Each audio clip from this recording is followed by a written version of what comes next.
Thank you. আমি আমার সকল পর্যায়ের সহকর্মী যারা এখানে যুক্ত আছে তাদের সবাইকে স্বাগত জানাচ্ছি এবং শুরুতে আমি আমার আমার প্রিয় সহকর্মী আমাদের একাডেমির ডিজি একে মাহবুবুর রহমানকে কৃতজ্ঞতা এবং ধন্যবাদ জানাচ্ছি আমাকে প্রশিক্ষণ বা আলোচনা অনুষ্ঠানে অংশগ্রহণ করার একটা সুযোগ দেওয়ার জন্য। আমি আজকে যেটা আলাপ করবো সেটা হচ্ছে আমাদের যে কাস্টমস ভ্যালুয়েশন মেথড এবং রুলস, এবং এটার বিষয়ে আমার প্রথম বক্তব্যটা হচ্ছে যে এটা আসলে আলোচনা মতোই হবে, যেহেতু এখানে যারা তোমরা আছো এটা সম্ভবত এটা যারা প্র্যাকটিসিং স্পেশালি যারা কাস্টমার্সে আছো তারা সবাই এটা বিষয়ে এতটা মানে পারঙ্গম। আমার আসলে এটা আলোচনাই হবে, আমি একটু এক সাইডে হয়তো বলে যাব, তবে অধিকাংশরাই হয়তো এটা ইনডেপথ আরো বেশি নলেজ তোমাদের কাছে আছে। নানদালেস আমরা শুরু করি। আমার আজকের প্রেজেন্টেশনের আউটলাইনটা হচ্ছে এমন যে আমরা কাস্টমস ভ্যালুয়েশনের কিছু মানে ব্রিফ হিস্ট্রিটা একটু দেখে নিব, কোত্থেকে শুরু হলো, কিভাবে আমরা আজকে এখানে এসেছি, আর বাংলাদেশ কাস্টমসের যে লিগ্যাল ইনস্ট্রুমেন্ট যেটা দ্যাট ইজ আমাদের কাস্টমস অ্যাক্ট, সেখানে আমাদের ম্যান্ডেটটা কি আছে ওটা একটু দেখবো, আর এরপর ফাইনালি আমরা ভ্যালুয়েশন মেথডগুলো একটা একটা করে আলাপ করবো। এই হচ্ছে মোরলেস আমাদের প্রেজেন্টেশন আউটলাইন। তাহলে আমরা শুরু করি আজকের আলোচনা।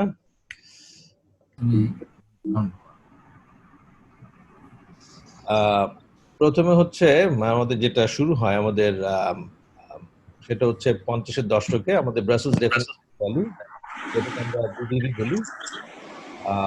এটা শুরু হয় এই ধারণা থেকে, যেটাকে আমরা নরমাল মার্কেট প্রাইস বলছি, যেটা হচ্ছে the price that would fetch in an open market between buyer and seller independent of each other। মানে দুজন বায়ার এবং সেলার যদি ইন্ডিপেন্ডেন্ট হয়, খোলা বাজারে এটা বিক্রি হলে কি দাম হতে পারত, তার মানে এটা একটা নোশনাল ভ্যালু। এটা কিন্তু অ্যাকচুয়ালি পেইড এন্ড পেয়েবল যেটা, এই কথা না, এখানে নোশনাল একটা ভ্যালু নেওয়া হচ্ছে যে খোলা বাজারে এটার দাম কি হতে পারত, সেটা ভিত্তিতে একটা নরমাল মার্কেট প্রাইস ঠিক করা হতো। এবং তার ভিত্তিতে এটা অনেকটা আমাদের ট্যারিফ ভ্যালুর মতো, বিভিন্ন কাস্টমস অথরিটি একটা লিস্ট করে রাখতো, প্রাইস লিস্ট। এবং প্রাইস লিস্টের বিষয়টা ছিল এমন যে যদি ডিক্লেয়ার্ড ভ্যালু প্রাইস লিস্টের উপরে হতো তাহলে সেটা অ্যাকসেপ্ট করা হবে। আর এখানে একটা মানে আমাদের ট্যারিফ ভ্যালুর সাথে পার্থক্য ছিল এটাই যে নিচেও নামা যাবে, তবে সর্বোচ্চ 10%, এর বেশি লিস্টেড প্রাইস থেকে নামা যাবে না। এটা ছিল মোরলেস ব্রাসেলস ডেফিনিশন অফ ভ্যালু, যেটা সেটা ধারণা। এবং এটা স্বাভাবিকভাবে বুঝতেই পারছো যে এটা একটা ওয়াইড স্প্রেড ক্রিটিসিজম বা ডিসস্যাটিসফ্যাকশন ছিল ট্রেডারদের মধ্যে। তার কারণ হচ্ছে যে প্রাইস চেঞ্জ হলে বা কোনো প্রতিষ্ঠান যদি কম্পারেটিভ অ্যাডভান্টেজ ভোগ করে কোনো তার সোর্সিং এ, সেটার কোনো রিফ্লেকশন ওই নোশনাল প্রাইসে ছিল না, যার কারণে প্রত্যেকটা প্রতিষ্ঠানে এখানে একটা ইনএফিশিয়েন্সি যুক্ত হয়ে যেত। আর নতুন পণ্যের ক্ষেত্রেও এই লিস্টে যখন পণ্য তালিকা মূল্য তালিকা এটা যদি থাকতো না, তো তখন নরমাল প্রাইস ডিটারমিন করাটাও হয়ে যেত। আর স্বাভাবিকভাবে আমেরিকা বা ইউনাইটেড স্টেটস এই বিডিবির পার্টি হয়নি, যার কারণে মানে একটা হ্যালো, হ্যাঁ শুনতে পাচ্ছ? শোনা যাচ্ছে। যার কারণে আমেরিকাতে এটার পার্টি হয়নি, ইউনাইটেড স্টেটস বিডিবির পার্ট না হওয়াতে একটা ফ্লেক্সিবল এবং ইউনিফর্ম ভ্যালুয়েশন মেথড, মানে যেটা সব দেশের সিস্টেমকে হারমোনাইজ করতে পারবে, সেটা নিয়ে নেওয়াটা জরুরি ছিল। এরপর 1979-এ চলে আসলো হচ্ছে টোকিও রাউন্ড ভ্যালুয়েশন কোড। এটা একটা পজিটিভ থিম বা ভাইব ভ্যালুয়েশন সিস্টেমে স্থাপন করতে সমর্থ হয়েছিল, কারণ এটাই হচ্ছে আমাদের এখন যে আমরা গ্যাট ভ্যালুয়েশন বা আমরা যে ট্রানজাকশন প্রাইস বা ভ্যালুয়েশন ভ্যালু যেটা আমরা ব্যবহার করছি, এটার বেসিসটা ছিল যদি আমরা মানে ভ্যালু ভিত্তিক আমরা যদি ট্যাক্স আদায় করি বা ডিউটি আদায় করি, সেক্ষেত্রে প্রাইসটা হবে actual price, that's the price actually paid or payable. এই হচ্ছে আমাদের সে দেখো মানে টোকিও রাউন্ডও কিন্তু একই জিনিস ছিল, যে the price actually paid or payable. এবং সেটা কিভাবে হবে, অথবা সেটা যদি না পাওয়া যায়, এই আমাদের এখন এখান থেকে শুরু হলো আমাদের অন্যান্য মেথড আমরা যে অ্যাপ্লাই করি সেটা লিগ্যাল ম্যান্ডেট।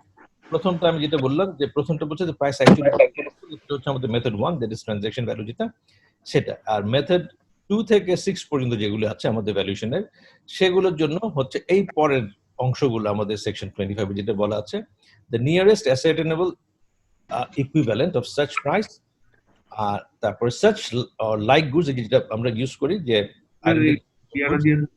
হুম, এবং ordinarily sold or offered for sale. ঠিক আছে, এটি হচ্ছে আমাদের time and place of importation or exportation, এটাও কভার করেছে আমাদের আইনে, এবং international trade under fully competitive condition. সেখানে আমাদের ব্যাপারটা হচ্ছে কি, seller and buyer have no interest in business, এটা রিলেটেড পার্টিটাকে আমরা ডিফাইন করেছি এখানে, আর প্রাইস ইজ দ্য সোল। এই হচ্ছে আমাদের মোটামুটি লিগ্যাল ইনস্ট্রুমেন্ট, আমাদের যে আমরা যে ভ্যালুয়েশন করি আমাদের 25 আমাদের ম্যান্ডেট, এটা হচ্ছে আমাদের সেই ম্যান্ডেট।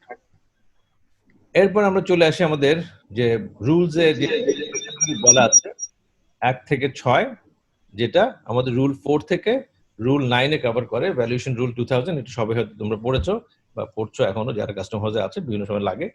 তো এখানে আমাদের রুল 4 থেকে রুল 9 এ আমরা 6টা মেথডকে কভার করেছি। সেগুলোর মানে এরকম যে প্রথমে আমরা ট্রানজাকশন ভ্যালুটার উপরেই আমাদের জোর, that is price paid or payable, এটার ভিত্তিতে আমাদের শুল্কায়ন করতে হবে। আর ট্রানজাকশন ভ্যালু কাস্টমস ভ্যালু হিসেবে আমি অ্যাকসেপ্ট করতে পারছি না, সেটা যদি কোনো আমরা অন্য যে 5টা মেথড আছে সেটা prescribed in hierarchical order. Hierarchical order বলতে আমরা এখানে যেটা দেখাচ্ছি, এই যে এখানে মেথড 2, 3, 4, 5, 6, প্রথমে ট্রানজাকশন ভ্যালু, তারপর transaction value of identical goods, transaction value of similar goods, deductive process, computer process এবং ফল ব্যাক প্রসেস। এই জিনিসগুলো হচ্ছে এই হায়ারার্কিটা আমাকে ফলো করতে হবে। এক্সেপশন একটা আছে যে মেথড 4 and 5, দ্যাট মিন্স আমাদের ডিডাক্টিভ এবং কম্পিউটেড মেথড, যেটা মেথড আমরা ইম্পোর্টারের রিকোয়েস্টে আমরা আগে পিছিয়ে করতে পারবো, বাকিগুলো পারবো না, এবং সেটা subject to commissioner approval course. আর কাস্টমস এর কোনো ডিসক্রিপশন নাই 4 এবং 5 আগে পিছিয়ে করার, এটা আমদানিকারককে আবেদন করতে হবে, এবং কাস্টমস নিজে এটা আগে পিছিয়ে করতে পারবে না। এখন আমরা যদি মেথড 1 থেকে শুরু করি, এখানে প্রথম মেথডটা বলা হচ্ছে ট্রানজাকশন ভ্যালু। ট্রানজাকশন ভ্যালু আমরা যেটা একটু আগে আলাপ করলাম, the price actually paid or payable. ঠিক আছে, তার মানে যে মূল্যটা আমি দিয়েছি বা আমাকে দিতে হবে, এবং এটা কি, এটা total payment made to be made. মানে বায়ারকে যেটা দিতে হবে, বায়ার যেটা পেমেন্ট করবে সেটা হবে বেনিফিট অফ দ্য সেলারের জন্য। কিসের এগেইনস্টে? যে ইম্পোর্টেড গুডসটার এগেইনস্টে। তার মানে আমি যে দামটা আমি পরিশোধ করছি বায়ারকে, সেলারকে, সেটা তার আমার ইম্পোর্টেড গুডস এর এগেইনস্টে, এবং সেটা টোটাল পেমেন্ট। এটা হচ্ছে আমার ট্রানজাকশন ভ্যালুর ডেফিনিশন বলছে, এবং এটার মধ্যে অল পেমেন্টস, এটা টোটাল পেমেন্ট, এবং এটার মধ্যে তার মানে হচ্ছে আমার এখানে যা আমি মূল্য পরিশোধ করলাম সেটা সেলের কন্ডিশন হিসেবে আমি পে করেছি। যে আমি একটা জিনিস কিনবো, এই জিনিসটার জন্য 100 টাকা দাম, এই কন্ডিশনটা ফুলফিল করার জন্য আমি এটা পে করেছি, এবং এই পেমেন্টটা পাবে কে? বায়ার, সেলার পাবে, অথবা থার্ড পার্টি পাবে, যাতে সেলারের অব্লিগেশনটা ফুলফিল হয়। যেমন ধরা যাক আমি একটা জিনিস কারোর কাছে বিক্রি করলাম, আমি আমার যে বায়ার তাকে বললাম যে ঠিক আছে, আমাকে তোমার পেমেন্ট করার দরকার নাই, সিঙ্গাপুরে আমার ভাই থাকে, তুমি তাকে পেমেন্ট করে দিও। তাহলে আমি স্যাটিসফাইড, সেলার আমি স্যাটিসফাইড, কিন্তু সেলার সরাসরি এখানে টাকাটা পায়নি, এখানে থার্ড পার্টি পেয়েছে, এটাও কিন্তু পেমেন্ট হিসাবে একসেপ্টেড। এখানে এখন আমরা যেটা বলছি যে কাস্টমস ভ্যালু যদি ট্রানজাকশন ভ্যালু হতে হয়, সেক্ষেত্রে একটা এভিডেন্স অফ সেল থাকতে হবে। সেই এভিডেন্স অফ সেলটা কি? প্রথমটা হচ্ছে আমাদের commercial invoice, contract, purchase order, এগুলো হচ্ছে আমাদের এভিডেন্স। এই এভিডেন্সটা হচ্ছে আমাদের প্রথম ফার্স্ট লেভেল এভিডেন্স, যেটার মাধ্যমে আমরা এখানে যেটা সেল এক্সিকিউটেড হয়েছে সেটা বুঝতে পারবো। এবং এখানে আরেকটা বিষয় লাগবে, সেটা হচ্ছে there must be no restriction, কোনো বাধা থাকতে পারবে না। কিসের বিষয়? সেটা হচ্ছে disposition or use of the goods. আমি পণ্যটা কিভাবে ব্যবহার করব, কিভাবে ডিসপোজ অফ করব, সেটার বিষয়ে কোনো রেস্ট্রিকশন ইম্পোজ করতে পারবে না।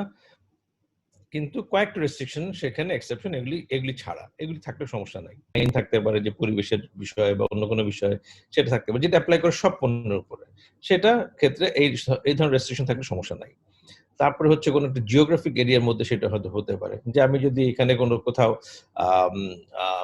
ইনভেস্ট করি, সেখানে হয়তো আমাকে একটা ট্যাক্স ইনসেন্টিভ দেয় বা কিছু একটা দেয়, সেসব আইন যদি থাকে সেটার মধ্যে সেটা এই ধরনের কোনো সমস্যা থাকলে, মানে রেস্ট্রিকশন থাকলে এটাতে কোনো সমস্যা নাই। আর সাবস্টেন্সিয়ালি এফেক্ট দ্য ভ্যালু, এটা ভ্যালুকে সাবস্টেন্সিয়ালি এফেক্ট করে না, এই ধরনের শর্ত যদি রেস্ট্রিকশন যদি থাকে তাতে কোনো অসুবিধা নাই। এরপর হচ্ছে মানে সেল, আমাদের যেটা বলছি ট্রানজাকশন ভ্যালু হতে হলে কাস্টমস ভ্যালু, সেক্ষেত্রে sale price must not be subject to conditions.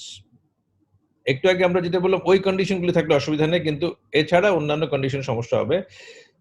or consideration for which the value cannot be determined. এখন দেখা যাচ্ছে যে অনেক সময় বায়ারের উপরে সেলার এন্ড থেকে কিছু শর্ত থাকে, সেই শর্তগুলি দিলে মানে সেটা যদি আমার প্রাইস ডিটারমিনেশনের জন্য সমস্যা হয়, সেসব শর্ত থাকতে পারবে না। তাহলে যদি থাকে সেক্ষেত্রে আমি ওই ভ্যালুটাকে আমি রিজেক্ট করতে পারবো ফর কাস্টমস ভ্যালু। সেই শর্তগুলি একটা কিছু উদাহরণ, যেমন the seller establishes price of the imported goods in the condition that buyer will also buy other goods in specified quantities. তার মানে কি, এখানে একটা মানে তার জন্য একটা বোনাসের ব্যবস্থা করা হচ্ছে, যে আমি যদি কিছু পণ্য কিনি তাহলে তোমাকে মানে স্পেসিফাইড কোয়ান্টিটিতে আরো কিনতে হবে, সেরকম শর্ত যদি আমি এরকম শর্ত যদি আরোপ করে দেয়। যে তারপরে price of the imported goods is dependent upon the price or prices at which the buyer sells other goods to the seller. এখন একই বায়ারের কাছ থেকে, একই সাপ্লায়ারের কাছ থেকে হয়তো আমরা 3 রকম আইটেম কিনি, সে কোনো একটা আইটেমে দেখা যাচ্ছে যে প্রাইস আমাকে কম দিবে বা দিবে যদি আমি অন্য 2টা আইটেমও কিনি, এই ধরনের শর্ত থাকা যাবে না। তারপর the price is established on the basis of a form of payment extraneous to the imported goods. এমন কোন পেমেন্ট মানে established on the basis of form of payment extraneous, তার মানে হচ্ছে যে ইম্পোর্টেড গুডস এর প্রাইসের জন্য যে পেমেন্টটা হচ্ছে, এই পেমেন্টে যদি কোনো মানে আমার লিগ্যাল কোনো ফর্মের বাইরে যে যদি পেমেন্ট করতে হয় বা এগুলি কিছু করতে হয় যেটার জন্য আমি সম্পূর্ণ প্রাইসটাকে রেকর্ড করতে পারছি না, সেসব যদি থাকে, সেসব শর্ত থাকলে আমি এটাকে ট্রানজাকশন প্রাইস হিসেবে অ্যাকসেপ্ট নাও করতে পারি। এই মানে এই ধরনের মানে আমাদের কাস্টমস থাকছে। এরপর হচ্ছে আরেকটা শর্ত হচ্ছে যে no part of the proceeds of any subsequent resale. আমি যদি পণ্যটা আনলাম, আনার পর আমি এটা বিক্রি করব বা ডিসপোজ অফ করব বা এটা দিয়ে কিছু করব, এটা যদি আবার আমাদের কাস্টম বায়ার সেলারকে কোনো পয়সা দিতে হয় বা কোনো সুযোগ সুবিধা দিতে হয়, সেক্ষেত্রে আমাদের কিন্তু এটা শর্তটা ভঙ্গ হয়ে যাচ্ছে, তার মানে এই জিনিসটাও তখন ইনক্লুড করতে হবে। এরপর হচ্ছে সাফিসিয়েন্ট ইনফরমেশন অ্যাভেলেবল করতে হবে। সেই সাফিসিয়েন্ট ইনফরমেশন গুলো আমাদের বিধি 10 যেটা সেখানে বলা আছে আইটেমগুলো, সেটা কি, যেমন এখানে যদি কোনো কমিশন থাকে সেটাকে যুক্ত করতে হবে। তবে বাইং, এরপর প্যাকিং, কন্টেইনার কস্ট, চার্জেস, এগুলি আমাদেরকে যোগ করতে হবে। অ্যাসিস্ট বলে একটা জিনিস আছে। অ্যাসিস্ট হচ্ছে যেমন ধরা যাক আমি একটা জিনিস চায়না থেকে বানিয়ে আনবো, ডিজাইনটা আমি তৈরি করে দিচ্ছি, আমি এখানে ইঞ্জিনিয়ারিং ড্রয়িং বা যেগুলি যদি কোনো মোল্ড থাকে এগুলি যদি আমাকে দিতে হয়, এগুলি আমি দিয়ে দিচ্ছি, এটার উপর বেস করে সে আমাকে জিনিসটা তৈরি করে দিচ্ছে। এটার জন্য হয়তো আমি তার কাছে কিছু প্রাইস কম নিচ্ছি বা দ্যাট মিনস কোনো ডিসকাউন্ট দিচ্ছি, এগুলো কিন্তু আমাকে অ্যাডজাস্ট করতে হবে। তারপর রয়্যালটিজ, লাইসেন্স ফিজ, তারপর subsequent proceeds, the cost of transport, insurance, এগুলো যদি আমাকে অ্যাড করতে হবে। তবে যে জিনিসটা অ্যাড করা যাবে না সেগুলো হচ্ছে ইম্পোর্ট করার পরে যদি যেসব খরচ হয়, যেমন ইম্পোর্ট ডিউটি, তারপরে পোর্ট থেকে আমাদের ফ্যাক্টরিতে মাল নেওয়ার জন্য যেসব ট্রান্সপোর্টেশন খরচ বা অন্যান্য কনস্ট্রাকশন বা অ্যাসেম্বলি করার জন্য যেসব খরচ হয়, সেগুলো এখানে যুক্ত করা যাবে না। এরপর হচ্ছে আরেকটা শর্ত হচ্ছে যে বায়ার এবং সেলার কিন্তু রিলেটেড হবে না। তার মানে যদি রিলেটেড হয়, রিলেটেড হলেও সমস্যা নাই, রিলেটেড সেক্ষেত্রে আমাদের অন্য 2টো শর্ত ফুলফিল করতে হবে। একটা হচ্ছে এই রিলেশনশিপটা প্রাইসকে ইনফ্লুয়েন্স করছে না, আর একটা টেস্ট ভ্যালু যেটা সেটার সাথে এটা কাছাকাছি আছে। টেস্ট ভ্যালুটা আমি কিভাবে পাই? টেস্ট ভ্যালুটা হচ্ছে ট্রানজাকশন ভ্যালু, যে কোনো একটা আর কি, transaction value in sales to unrelated buyers of identical or similar goods. আমাদের ওই একই মানে আইডেন্টিক্যাল বা সিমিলার গুডস এর যে প্রাইসটা আছে ওটা সমান বা একটু কাছাকাছি যদি হয়, তারপরে হচ্ছে customs value of identical similar goods determine under the provision of deductive method. আমি ডিডাক্টিভ মেথডে যদি এর আগে পণ্য মূল্য নির্ধারণ করে থাকি সেটা এখানে আসবে, সেটা যদি কাছাকাছি হয়ে থাকে, অথবা করে যদি মূল্য নির্ধারণ করে থাকি সেটার মূল্যটাও আমি রেফারেন্স ভ্যালু হিসেবে নেব। এটার ভিত্তিতে আমরা আমাদের টেস্ট ভ্যালুটা ডিটারমিন করব। টেস্ট ভ্যালুটা যদি মানে পাস করে যায় তাহলে রিলেটেড পার্টির থেকেও কিনলে আমাদের কোনো অসুবিধা নাই, ট্রানজাকশন প্রাইস হিসেবে আমি সেটাকে অ্যাকসেপ্ট করতে পারি। এরপর আমরা কাদেরকে রিলেটেড পার্টি বলছি সেটা হচ্ছে officers directors of one another's business, তারপর রেকগনাইজড পার্টনার যদি হয়, এমপ্লয়ার এমপ্লয়ি যদি হয়, তারপরে যদি 5% এর বেশি তার কোম্পানিতে ওনারশিপ বা স্টক থাকে, আর কোনো একজন পার্টি মানে বায়ার বা সেলার যদি একজন আরেকজনের উপরে কোনো নিয়ন্ত্রণ এস্টাবলিশ করতে পারে ডিরেক্টলি অর ইনডিরেক্টলি, তারপরে এরকম যদি হয় যে হ্যাঁ দুইজনের যে কোনো একজন বোথ অফ দেম তৃতীয় কোনো ব্যক্তি দ্বারা কন্ট্রোল হচ্ছে, সেটা ক্ষেত্রে রিলেটেড পার্টি। আর যদি পরিবারের সদস্য হয়, পরিবারের সদস্য বলতে আমাদের বিধিতে বলা হচ্ছে স্বামী স্ত্রী ছেলে মেয়ের স্পাউস, এরা হচ্ছে সেম ফ্যামিলির মধ্যে পড়বে। এরপরে হচ্ছে আমাদের কখন আমি ট্রানজাকশন ভ্যালু রিজেক্ট করতে পারি বা কি করতে পারি। আমাদের আর্টিকেল 17 যেটা আছে W2 ভ্যালুয়েশন এগ্রিমেন্টের, সেখানে একটা শর্ত দেয়া আছে যে customs have the right satisfy themselves as to the truth and accuracy of the statement document of declaration. তার মানে কাস্টমস কিন্তু স্যাটিসফাইড না হয়ে কোনো মূল্য ঘোষণা গ্রহণ নাও করতে পারে, সেই মানে অধিকার কাস্টমসকে দেয়া আছে আর্টিকেল 17-এ। সো এটা আমাদের কিন্তু রাইট, আমরা কিন্তু যে কোনো মূল্যকে চ্যালেঞ্জ করতে পারি বা স্যাটিসফাইড হওয়ার জন্য আমরা ডকুমেন্ট চাইতে পারি। এবং একটা মিনিস্ট্রিয়াল ডিসিশন ম্যারাকেশে হয়েছিল, সেটার ডিসিশনে আমাদের প্রসেসটা বলে দেওয়া হয়েছে কি করতে হবে সেক্ষেত্রে যখন আমি তার মূল্যটা আমি অ্যাকসেপ্ট করছি না, I need to B satisfied. সেক্ষেত্রে আমাদের কি করতে লাগছে সেটা হচ্ছে customs May ask the importer to provide further explanation. আমি এই মূল্যটার বিষয়ে ইম্পোর্টারকে আরো কিছু ব্যাখ্যা চাবো, কিছু ডকুমেন্টস চাবো, তারপরে যদি সে আমাকে সেগুলো দেয়, এরপরে যদি আমার কোনো সন্দেহ থাকে, তারপরে সে যদি রেসপন্স না করে, সেক্ষেত্রে customs may decide that the value cannot be determined in accordance with the transaction value method. তার মানে আমি ওর ব্যাখ্যা সন্তুষ্ট হইনি, সে আমাকে রেসপন্ড করেনি, এসব কারণে আমি এই ট্রানজাকশন ভ্যালুটা রিজেক্ট করতে পারছি। তবে ফাইনাল ডিসিশন নেয়ার আগে কাস্টমসকে অবশ্যই নেয়ার আগে কাস্টমসকে কিন্তু এটা করতে হবে ইম্পোর্টারকে যে তার রিজনিং গুলি কি, কেন সে এটা অ্যাকসেপ্ট করতে পারছে না, এবং এটা ইন রাইটিং ফাইনাল ডিসিশনটা তাকে অবশ্যই জানাতে হবে। আমরা সম্ভবত এই প্র্যাকটিসে এখন পর্যন্ত নাই, কাস্টম হাউসে আমরা যারা চাকরি করেছি বা করছি তারা এই প্র্যাকটিসটা মানে অনুসরণ করি না, যে ইম্পোর্টারকে যে লিখিতভাবে জানাতে হয় সেটা আমরা করি না। তা আমরা সেক্ষেত্রে যখন যেটা বললাম যে আমার যদি সন্দেহ হয় যে আমি এই প্লেসটা অ্যাকসেপ্ট করবো না, তখন আমার মেথড 2 আমরা অ্যাপ্লাই করি। মেথড 2টা কি? সেটা হচ্ছে আইডেন্টিক্যাল গুডস। ওই ক্ষেত্রে এটার ডেফিনিশন হচ্ছে same in all respects including physical characteristics, quality and reputation. Reputation দেখছি। এরপর হচ্ছে এটা সেম কান্ট্রিতে প্রডিউসড হতে হবে আর প্রডিউসার সেম হতে হবে। এরপর হচ্ছে মানে আমাদের কখন আমি মানে এটা কিভাবে আমরা মানে অ্যাপ্লাই করব। Goods must be sold for the export to the same country of importation. ঠিক আছে, মানে আমাদের একই দেশে আসতে হবে। মানে আইডেন্টিক্যাল গুডস সেটা বাংলাদেশের আরেকটা পণ্য এসছে ওটার সাথে আমি কম্পেয়ার করতে পারবো, এবং ওই at or about the same time যেটা আমাদের এখানে 90 দিন করা আছে আমাদের বিধিতে। তারপরে কমার্শিয়াল কোয়ান্টিটিও কাছাকাছি হতে হবে। আর যদি কোয়ান্টিটি, ডিস্টেন্স, ট্রান্সপোর্ট এগুলির জন্য যদি কোনো পার্থক্য দেখা যায় সেক্ষেত্রে আমাদের কিছুটা অ্যাডজাস্টমেন্ট করে নিতে হবে, যেটা আমাদের বিধি 10-এ বলা আছে। আর মাল্টিপল ভ্যালুস পাওয়া গেলে আমরা লোয়েস্টটাকে নিব ফ্রম দি অ্যাভেলেবল ভ্যালুস। এরপর হচ্ছে সিমিলার গুডস। সিমিলার গুডস এর ক্ষেত্রেও মানে এটা শর্ত হচ্ছে যে এটা কম্পোনেন্ট ম্যাটেরিয়ালস এবং ক্যারেক্টারিস্টিক্স এর দিক থেকে এটা কাছাকাছি হবে এবং capable of performing the same functions আর কমার্শিয়ালি ইন্টারচেঞ্জেবল হতে হবে, produce in the same country and the same producer. Sorry,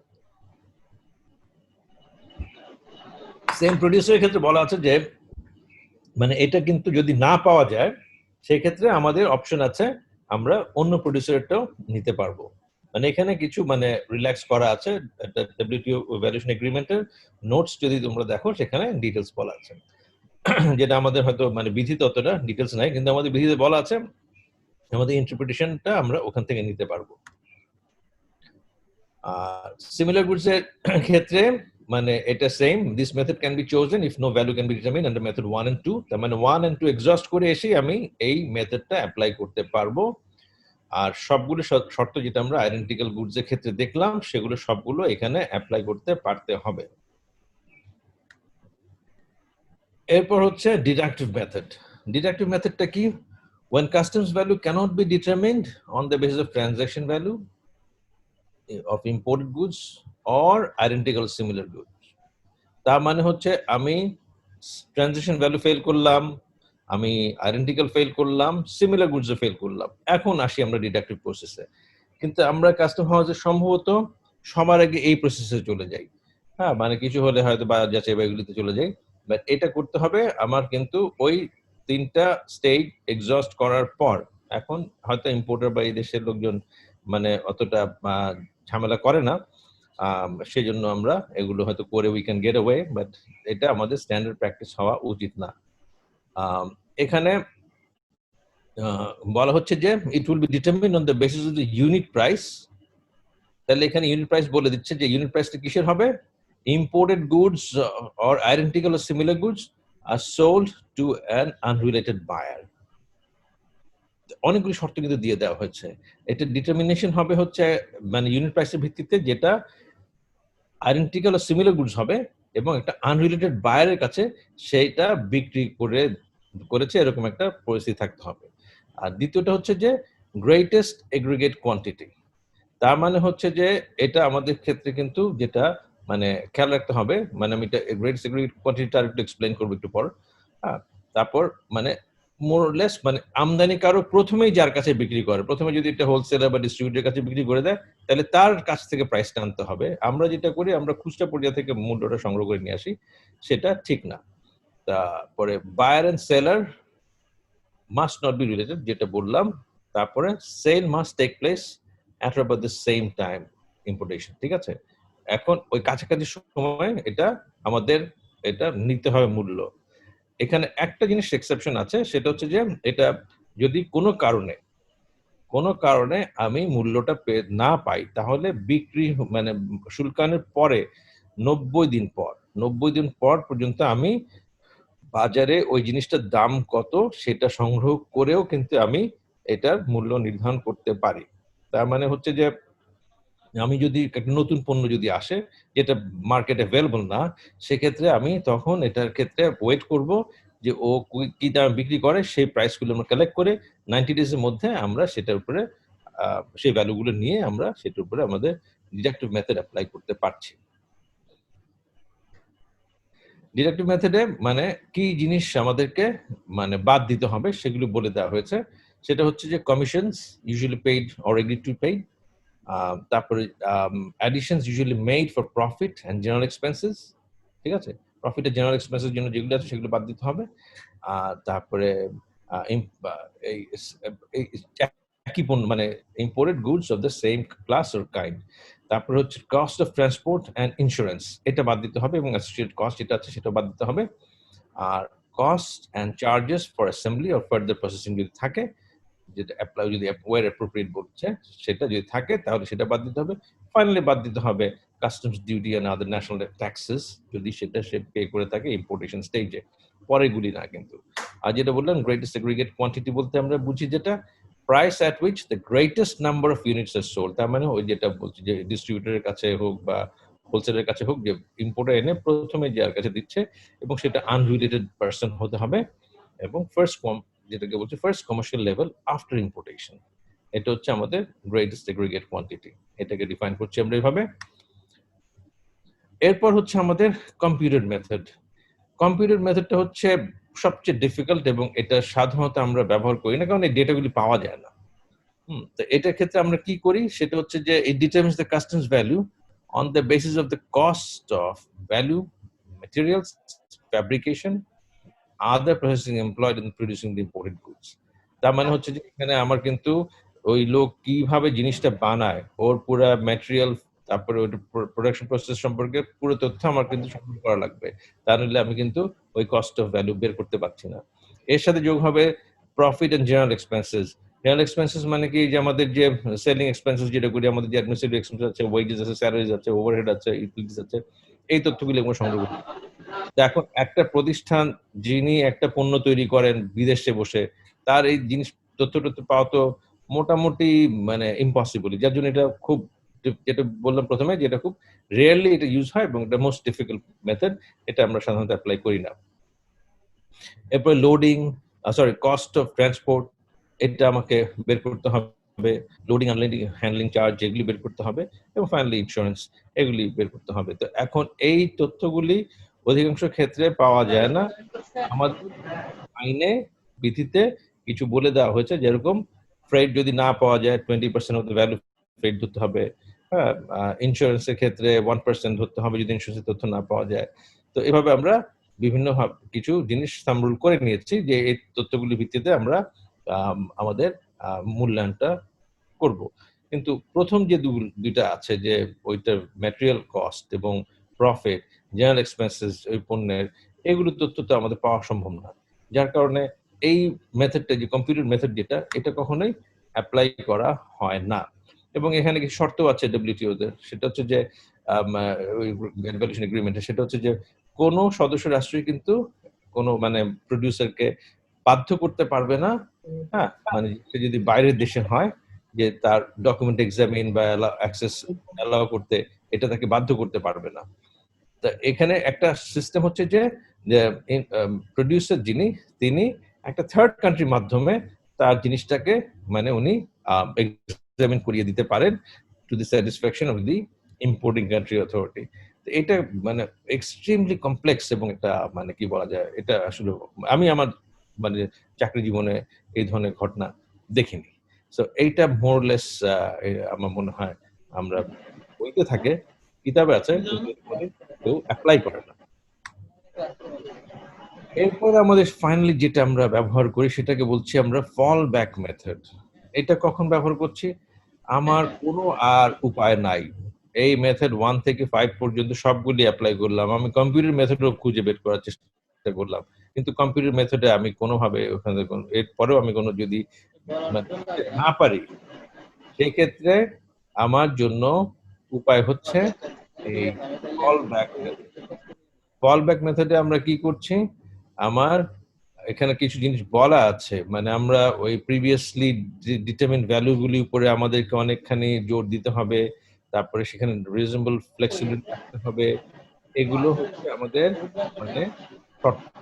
আর আমাদের আরেকটা কাজ আমরা করি, এটাও হচ্ছে ফল ব্যাক মেথডের ভিত্তি মানে আওতায় এটা করা হয়, সেটা হচ্ছে যে আমরা দেখা যায় যে বিভিন্ন সময় ইন্টারনেট থেকে বা ইন্টারন্যাশনাল রেপুটেড পাবলিকেশন যেগুলি আছে, সেগুলো থেকে ভ্যালু সংগ্রহ করি। এটা কিন্তু আসলে ওই সবগুলি মেথড এক্সহস্ট করে এসে তারপরে এটা করতে হয়।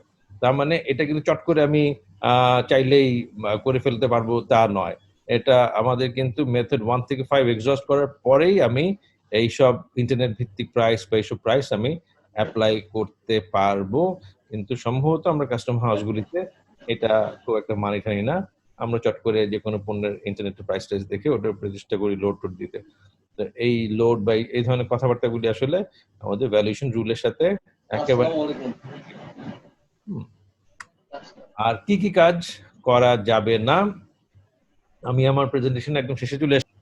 নেগেটিভ লিস্ট গুলো কি, সেটা হচ্ছে যে আমাদের sale price of the goods, আমি কি কি জিনিস কাস্টমস ভ্যালু হিসেবে কখনো অ্যাকসেপ্ট করতে পারবো না, এটা হচ্ছে নেগেটিভ লিস্ট বলতে আমি সেটা বুঝেছি। সেটা হচ্ছে যে আমাদের দেশে যেটা মানে ইম্পোর্টিং কান্ট্রিতে তৈরি হয়, এরকম পণ্যের সেল প্রাইস নেওয়া যাবে না। ধরা যাক আমি একটা মোবাইল ফোনের ভ্যালু ঠিক করতে চাচ্ছি। এখন ইম্পোর্টেড মোবাইল ফোনের সাথে আমি কম্পেয়ার করছি ওয়ালটন লোকালি যে মোবাইল ফোনটা তৈরি করে সেটার মূল্য। সেটা কিন্তু এখানে আমার মনে হয় এটা আমাদের এখানে রেস্ট্রিক্ট করা আছে। এই কাজটা করা যাবে না। তারপরে হচ্ছে এটা সম্ভবত আমরা কেউ করিও না। তারপরে এটা নিষেধ করা আছে। তারপরে হচ্ছে যদি ২ টা মূল্য পাওয়া যায় যেটা একটু আগে বললাম সেটার মধ্যে যদি মানে উচ্চতর মূল্য নিতে হয় এরকম ঘটনা করা যাবে না। হ্যাঁ? যদিও আমাদের মানে এগুলি কিছুটা প্র্যাকটিস আমরা করি। হায়ার ভ্যালুর দিকে চলে যেতে চাই। ডিউটি বেশি আসে এই চিন্তা করে। তারপরে আম যে দেশ থেকে পণ্যটা রপ্তানি হয়েছে সেই দেশের ডোমেস্টিক প্রাইসকে কিন্তু কনসিডার করা যাবে না। ধরো যেটা বললেন যে একটা মোবাইল ফোন আমার দেশে আমদানি হলো। এখন এটা বিদেশ থেকে আমদানি হলো, ধরো তাইওয়ান থেকে এসছে। তাইওয়ানের ডোমেস্টিক প্রাইস কিন্তু আমি এখানে নিতে পারবো না। এরপর হচ্ছে কস্ট অফ প্রোডাকশন কেও আমি কনসিডার করতে পারবো না। আদার দেন কম্পিউটার এপ্লাই করার ক্ষেত্রে ছাড়া আমি নরমালি কস্ট অফ প্রোডাকশন এখানে এপ্লাই করতে পারবো না। দেখা যায় আমরা অনেক সময় আমাদের মূল্য নির্ধারণের ক্ষেত্রে হিসাব করি এটা প্লাস্টিকের তৈরি, আচ্ছা প্লাস্টিক পেটির দাম কত? ওইটাকে গুণ করি, ওটার সাথে প্রফিট যোগ করা শুরু করে দিই। এই যে কস্ট অফ প্রোডাকশন এর মানে কাজকর্ম শুরু করে দিই আমরা অনেক সময় অফিসে বসে, এটা করা নিষেধ করা আছে। এবং সেটা করা যাবে কখন? only when I'm working on the computed value method. আমি যদি ওটা করতে চাই, ওটা ছাড়া অন্য সময় আমি এসব cost দিয়ে এপ্লাই করতে পারবো না। Price of the goods for export to a country other than country of importation. আমার একই পণ্য ধরা যাক বাংলাদেশেও রপ্তানি হচ্ছে, একই পণ্য ভুটানেও রপ্তানি হচ্ছে। আমি এখন ভুটানের জন্য যেই প্রাইস দিয়েছে ওই দেশের সাপ্লায়ার সেই একই প্রাইস বাংলাদেশে নাও দিতে পারে। সুতরাং অন্য কোনো দেশে যেটা রপ্তানি হয় সেই মূল্যটা আমি একসেপ্ট করব না। মানে এই ধরনের ক্ষেত্রে আমরা সেটা একসেপ্ট করব না। মানে এটা নেয়া যাবে না। তারপর হচ্ছে minimum customs value. Minimum customs ভ্যালুটা এটা খুব কমনলি আমাদের ব্যবহার হয়। এই জায়গাটা আমার নিজের একটু কনফিউশন আছে যে আমাদের আইনে কিন্তু মিনিমাম বা ট্যারিফ ভ্যালু করার ক্ষমতা মানে বোর্ড বা সরকারকে দেয়া আছে। তো সেটা ভিত্তিতে আমরা মিনিমাম কাস্টমস ভ্যালু অনেক কিছু করে থাকি। তো কিন্তু এটা আমাদের আমাদের বিধিমালা কিন্তু বলে দিচ্ছে এটা নেয়া যাবে না। আর ফাইনালি আরবিট্রারি ফিকটিশিয়াস এটা তো নাম শুনেই বোঝা যাচ্ছে যে এটা তো করাই যাবে না। এরকম স্বেচ্ছাচারিতা কোনো দাম আমি বসায় দিলাম বা কাল্পনিক দাম বসিয়ে দিলাম সেটা এখানে করা যাবে না। এই হচ্ছে মোটামুটি আমাদের ভ্যালুয়েশন মেথড গুলো। তো বা রেস্ট্রিকশনস গুলো যেগুলো। তা আমি মনে করি তোমরা যারা এটা শুনেছ এটা কতটুকু উপকার হয়েছে আমি জানি না। But I hope it was useful for everybody. আমি তোমাদের সবাইকে ধন্যবাদ জানাচ্ছি।